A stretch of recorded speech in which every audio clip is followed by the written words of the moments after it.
How's it going, everybody? Doolb666 here. I know it's been a long time, but I'm finally back here to let you guys know that, yeah, I've been really focusing on music quite a bit, so obviously you didn't see me do an update this last August.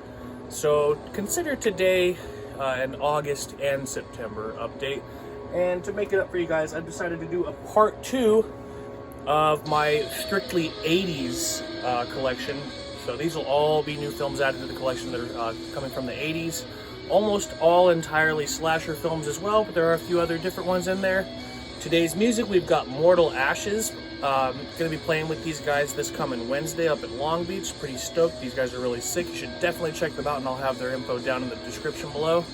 But without further ado, guys, let's just go ahead and get into this, guys. Today I have got some Dogfish pumpkin ale rather.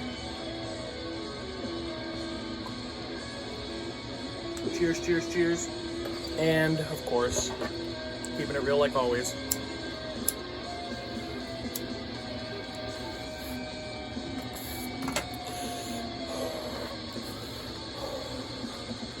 Alright guys, let's get into the first one here.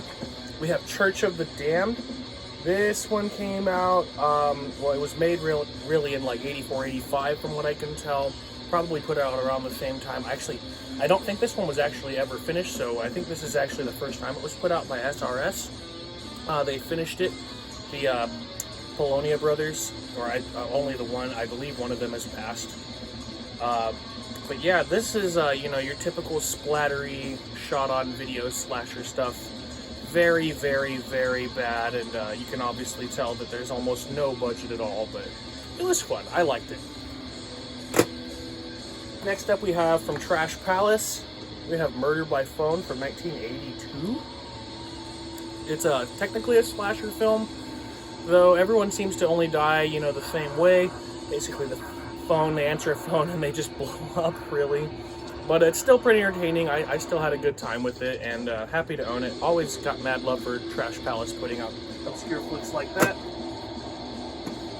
Next up, this one I got, yeah, I got this one at Reanimated Records with my buddy Danny. He took me down there. I just couldn't think of what the record shop was called at first, but it just came from Reanimated Records down here in Southern California, close to the San Diego area. I don't exactly remember where it was though. But this is a really good early 80s slasher as well. Kind of dry here and there, kind of cheesy and campy. The music goes a little over the top, but I liked it a lot. I've watched that one quite a bit since I got it. Alright, next up we have Iced. I don't know who put this out. I got this on eBay sometime back. Gag Me With a Knife recommended this one, and I actually really liked it as well. More obviously a winter-themed slasher film at a ski resort, but, you know, more of the same, but I thought done well, so had to pick it up. Iced is pretty cool. Okay, we've got Slasher Videos DVD of Victims. I got the Blu-ray of this sometime back, and it didn't work. There was something very much wrong with it. It just didn't work on any of my players, so I got rid of that. Reacquired this. It was a little cheaper anyways, so there it is. That's Victims from 1981. It's kind of framed like a slasher movie, but it's more of a rape revenge film in my opinion. Pretty gritty stuff, some extended horrible fucking scenes, so if that's not what you're into, definitely steer clear. But yeah, sleazy as all hell, and I enjoyed it. Got ourselves an 80s sex comedy, slight horror tinge to it, School Spirit from 1984 or 5?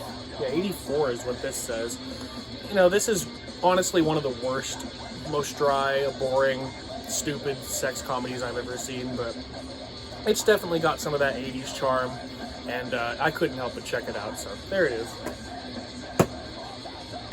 Got an early 80s slasher here again. We've got Girls Night Out from 1982. I know this one goes by the Scaremaker and maybe another name or so, but I've always heard it referred to as Girls Night Out. Another one, Gag Me With a Knife, put me on to more recently. I'd heard about this before, but hearing them talk about it kind of renewed my interest in it, so I finally picked it up. This is yet another Reanimated Records pickup as well. Next up, we're going to be breaking into the Blu-rays, guys. I have an upgrade for Slime City from 1989. Yeah, that is a very late 80s one. Obviously a very budgety meltdown sort of film, but I love that. Had to upgrade, and then the upgrade came with Slime City Massacre, which is the more recent sequel. I didn't like that very much, but it is what it is. It's cool to have the upgrade. Next up, we have Tobe Hooper's Lifeforce. This is more of a sci-fi horror sort of deal. It's very out there, lots of crazy, creepy shit going on. Definitely, I think Tobe Hooper's most weird and different film, or at least one of his most, different films, because it just bears almost no resemblance to some of his other films as far as the plot. But you can definitely tell that, his directing style is present and all that and whatnot. So I liked it. Definitely not one of my favorites for this update, but it is cool to finally check it out. So yeah, there it is, Lifeforce. Got a Scream Factory here. We've got Zombie High. This one was also very, very dry in my opinion.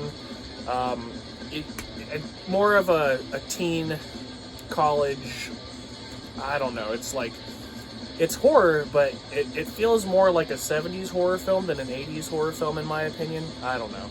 I liked it, but definitely just a little drier than I would have figured. Still fun though. Scream Factory put out lots of cool extras with that too, so definitely worth checking out. You guys know I've been getting these the last few years as they come out. I have the Friday the 13th Part 3 Steelbook. It says "Be Right Back." I think that's pretty cool. There's all the extras and stuff in there. It's just pretty much your standard Blu-ray release with a few extras on there, but I'm, very excited to have this Steelbook right next to the other ones.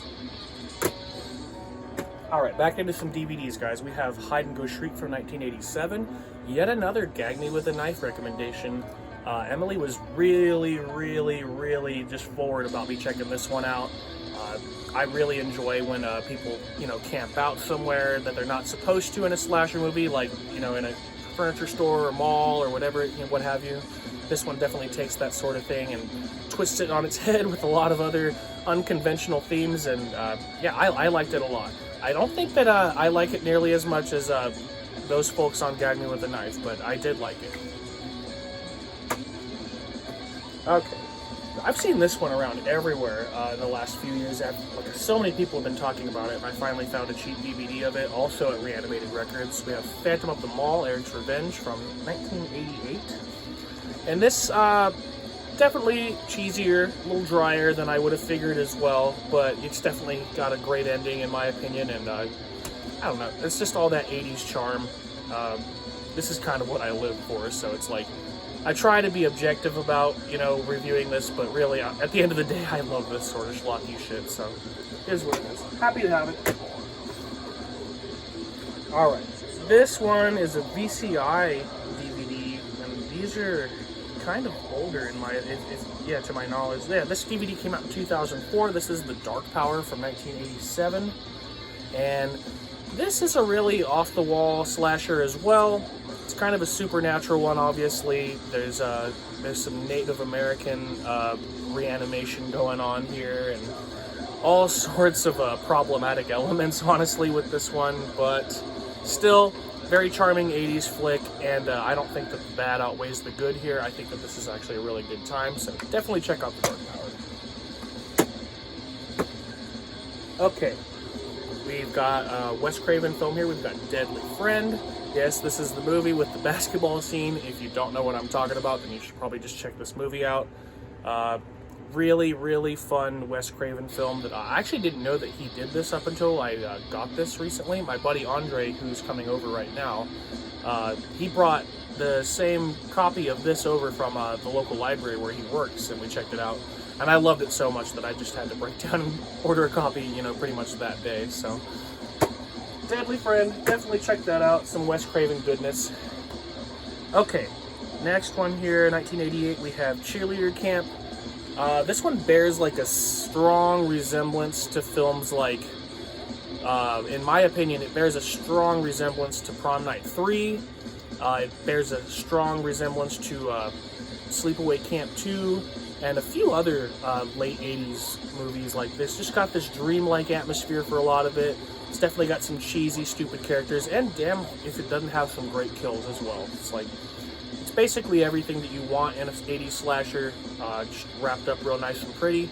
I think it goes by Bloody Pom-Poms or a few other names as well, but this is what I've always known it as, and I've been after it for a long time, so very happy to have it. And yet another Reanimated Records pickup. Okay guys, last thing we have for the update here, we have Visiting Hours from 1981. This is basically a Halloween 2 clone. I like it. I think it's got its own thing going on as well, but you can definitely tell that a lot of the imagery and the way the sets were built and everything is, you know, it's very similar to Carpenter's Halloween 2. So, if you don't like clones, I suppose steer clear, but, you know, as far as 80s slasher fans go, we eat up all the same shit over and over and like it just fine. You've got, you know, Lee Grant, William Shatner, and Michael Ironside in this. Plenty to look for, plenty of fun to be had here. So happy to have it. Been after this one for a long time as well, and here it is. Another great Anchor Bay release. My phone just fell. Well, that's basically going to wrap it up, guys. I know that I'm being kind of brief. I've been putting off getting this update up for a long time. I've been really busy with music, like I've been saying, so can't say that I'm going to be coming back full force anytime soon, but I'm not going anywhere. I am still going to be posting, just not going to be as much. I'm going to get to you guys as much as I can in October, but give me a break this year. I'm going to try and do more than 1 or 2 updates, but they're going to be smaller than usual, and going forward from there to the rest of the year, they're probably going to be smaller as well.